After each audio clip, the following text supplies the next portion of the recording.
সর্বশেষ যে লোকটা জান্নাতে যাবে তাকে আল্লাহ তাআলা জাহান্নামের আগুনে পোড়াতে পোড়াতে ছাই বানিয়ে ফেলবে। আল্লাহ বলবেন, জিব্রাইল যাও একটু দেখো, একটা মাত্র সেজদা দিয়েছে আমাকে, এরকম কাউরে পাওয়া যায় কিনা। বাটি চালান দিয়ে দেখো পাওয়া যায় কিনা। খুঁজে খুঁজে কাউরে পাবে না। আল্লাহ বললেন, আবার দেখো, খুঁজে খুঁজে একজনকে পাবে, সামান্য ইমানের ছিটে ফোঁটা তার অন্তরে ছিল। আল্লাহ বলবেন, যেহেতু ছিটে ফোঁটা আছে, অনেক মাইল খেয়েছে, ওকে বের করে জাহান্নাম থেকে বের করে একটা নির্ধারিত দূরত্বে রেখে দাও। রেখে দেয়া হবে, কিন্তু জাহান্নামের আগুনের লেলিহান শিখাতে তার গা ঝলসে যাবে। সে আল্লাহর ডেকে বলবে, মাবুদ তোমার কাছে আমি কিছু চাই না,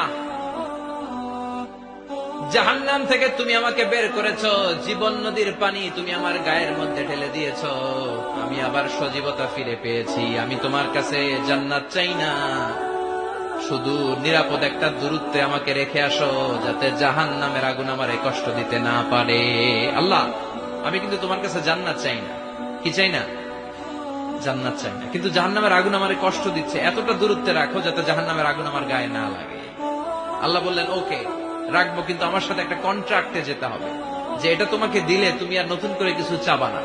সে বলবে, আমি রাজি। কন্ট্রাক্ট হয়ে যাবে। আল্লাহ জিব্রাইলকে বলবেন, যাও এমন দূরত্বে রাখো যাতে জাহান্নামের আগুনের কষ্ট না দেয়। রেখে আসা হবে। অনেকদিন সে ওখানে আনন্দে থাকবে, আল্লাহ শুকরিয়া করবে। সে মনে মনে বলবে, বেঁচে গিয়েছি, আমি বেঁচে গিয়েছি, জীবনে আর কিছু চাই না, জাহান্নাম থেকে আমি বেঁচে গিয়েছি। অনেকদিন থাকার পরে মনে মনে ভাববে, বাইসা তো গেছি, কিন্তু নতুন করে একটু ট্রাই করে দেখি, জাহান্নামের সৌন্দর্যের দৃশ্য একটু চোখ দিয়ে অবলোকন করা যায় কিনা। সে আল্লাহর ডেকে বলবে, আল্লাহ ইনদি সুআল, আমার একটা ফরিয়াদ আছে। কি ফরিয়াদ? আল্লাহ আগেই বলে রাখি, আমি কিন্তু জান্নাতে যেতে চাই না। আল্লাহ বলবেন, কি চাও? সে বলবে, আল্লাহ তোমার জান্নাতটা তুমি কত সুন্দর করে বানিয়েছো, আমি একটা নজর শুধু দেখতে চাই। জান্নাতের দরজার সামনে নিয়ে যদি আমারে বসিয়ে রাখো, দ্যাটস এনাফ, আর কিছু চাই না, শুধু জান্নাতের দরজার সামনে। আল্লাহ বললেন, তুই না ওয়াদা করেছিস, তুই না চুক্তি করেছিস। সে বলবে, আল্লাহ আমারে হতভাগা বানাইয়া তোমার কি লাভ? সুবহানাল্লাহ পড়েন। আমারে তুমি হতভাগা বানিও না। আল্লাহ বলে, ঠিক আছে, আবার সিগনেচার কর যে জান্নাতের দরজার সামনে বসিয়ে দিলে আর কিছু চাবি না। সে সিগনেচার করে বলে, আমি চাবো না। আল্লাহ বললেন, জিব্রাইল বেচারারে ধরে জান্নাতের গেটের সামনে বসায় দে। এবার জান্নাতের গেটের সামনে বসে বসে জান্নাতের সৌন্দর্য দেখা শুরু করবে। সুবহানাল্লাহ। এমন সৌন্দর্য যেটা চোখ দিয়ে কেউ দেখে নাই, কান দিয়ে শুনে নাই। ওই সৌন্দর্য চোখে দেখে, কান দিয়ে আওয়াজ শুনে মাগার ভোগ করতে পারে না। অন্তরে জ্বালা আছে না নাই? এয়ার কন্ডিশনের রুমে ঢুকতে না পারলেও, এয়ার কন্ডিশনের রুমের দরজার বাইরে দাঁড়ালেও এয়ার কন্ডিশনের রুমের একটা ঠান্ডা বাতাস গায়ে লাগে না? কথা বলেন। ও যখন জান্নাতের দরজার সামনে দাঁড়াবে, ওর গায়েও এরকম জান্নাতের ঠান্ডা বাতাসের হিমেল ছোঁয়া গাটাকে শীতল করে দিবে।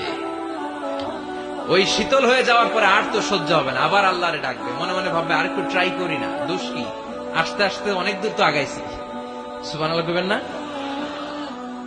এবার আল্লাহরে বলবে, আল্লাহ ইনদি সুআল, আল্লাহ তুমি যদি কোনো বিষয়ে নতুন করে ডিসিশন নাও, তোমারে জিজ্ঞেস করার মতো কি কেউ আছে? আল্লাহ বলেন, না, আমি তো সব রাজার বড় রাজা, মহারাজা, আমার উপরে তো কারো কথা চলে না।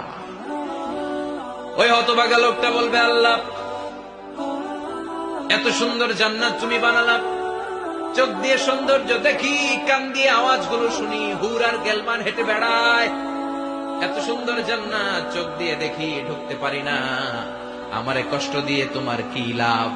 ও আল্লাহ, আমারে তুমি মাফ করে দাও, জান্নাতের চিপার মধ্যে এক কর্নারে তুমি একটু আমারে জায়গা করে দাও। আল্লাহ বলবেন, ওয়াই হাক ইবনা আদম, তোর ধ্বংস হোক হে আদম জাত, মা আগদারাকা, তোর চেয়ে বড় গাদ্দার আমি আমার সৃষ্টিকুলে কাউরে দেখি নাই, কারণ তুই আমার সাথে চুক্তি করিস আর চুক্তি ভঙ্গ করিস। আল্লাহর রহমতের দরিয়ায় তখন জোশ খেলে যাবে, ওর আকুতি মিনতি চাহনি আল্লাহর রহমতের দরিয়ার মধ্যে জোশ লাগিয়ে দিবে। আল্লাহর দয়া হয়ে যাবে, মায়া হয়ে যাবে। আল্লাহ বলবেন, ঠিক আছে, জান্নাতে যা। লোকটা এবার এক দৌড়ে জান্নাতের ভিতরে ঢুকে যাবে। লোকটার দৌড় দেখে আবার লোকটারে আল্লাহ ডেকে বলবে, একটু দাঁড়া।